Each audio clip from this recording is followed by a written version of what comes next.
Do hereby name Rhaenyra Targaryen, heir to the Iron Throne.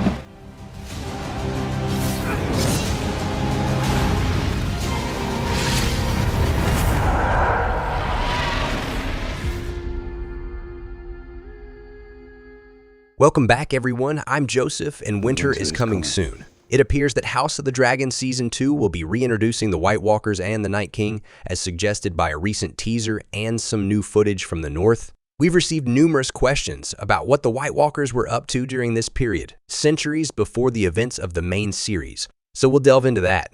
If you're new to the channel, don't forget to subscribe to catch all our upcoming videos.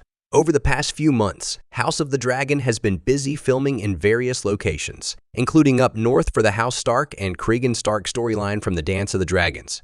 Speaking of which, they've recently cast Cregan Stark, and we'll discuss that later in this video.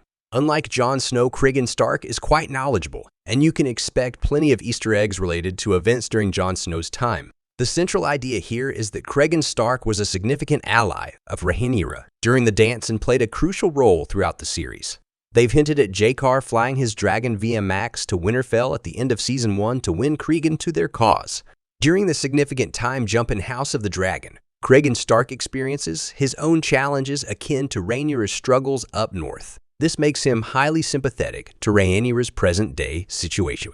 The recent footage shows House Stark soldiers marching through the snowy, wooded areas in the north, suggesting that they might visit the Wall and the Night's Watch during the season. This would be the first time we've seen the Wall since Game of Thrones, as the show's opening scene has changed. In House of the Dragon's timeline, the Night's Watch holds more significance, primarily thanks to Aegon the Conqueror, who bolstered their forces with his dragon dream. Although many castles along the Wall have fallen into disrepair, the Night's Watch remains more potent at this point than it would be 200 years later during the events of the main show. While they've teased the White Walkers, the Night's King, and the prophecy of a Song of Ice and Fire, some leaked pictures suggest they're working on undead characters, possibly whites.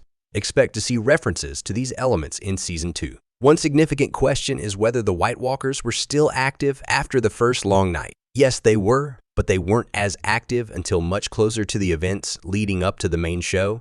This timeline is consistent with House of the Dragon, as it aligns with the show's chronology rather than the books.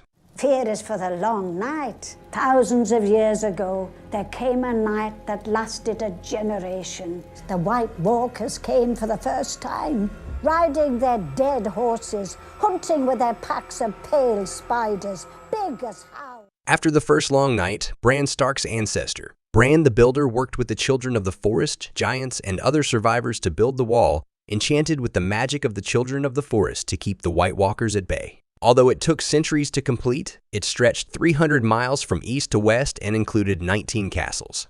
The Night's Watch started with 10,000 men. During the first long night, they defeated the White Walkers and Whites, but not the Night King himself, who went dormant in the lands of Always Winter and faded into legend.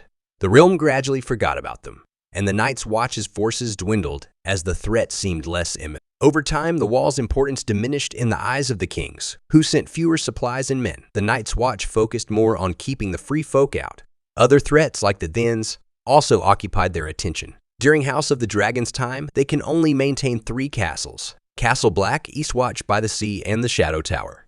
Evidence of White Walker activity between the Wall's construction and the present day is scant. But the Night King re-emerged briefly, forming pacts with people in the north to sacrifice male children to him in exchange for protection from the White Walkers. The Night King used Craster's male children for his forces, and many of the White Walkers serving him were once human, including Gilly's brothers. However, he likely formed similar pacts with Northmen before Craster. As time passed, people forgot about the White Walkers, focusing on the free folk instead. Aegon the Conqueror's dragon dream renewed interest in the Wall and the Night's Watch. The Night's Watch continued to exist through the time of King Jaehaerys, Rhaenyra's great-grandfather, even though it wasn't frequently mentioned during her father Viserys' reign. Rhaenyra, however, knows about the White Walkers and the prophecy, and part of her desire to become queen stems from her concern for the realm's defense against this threat. Presently, she's preparing for a danger that won't arrive for over 200 years. If we do see the White Walkers in Season 2, it's likely to be a small group, akin to the opening scene of Game of Thrones Season 1. In other news, Cregan Stark has been cast, portrayed by Tom Taylor. Details on his role will be shared once we get a glimpse of him in full costume. Thank you for joining us today. Stay safe and keep an eye out for more updates on House of the Dragon Season 2 and other Game of Thrones projects in the future.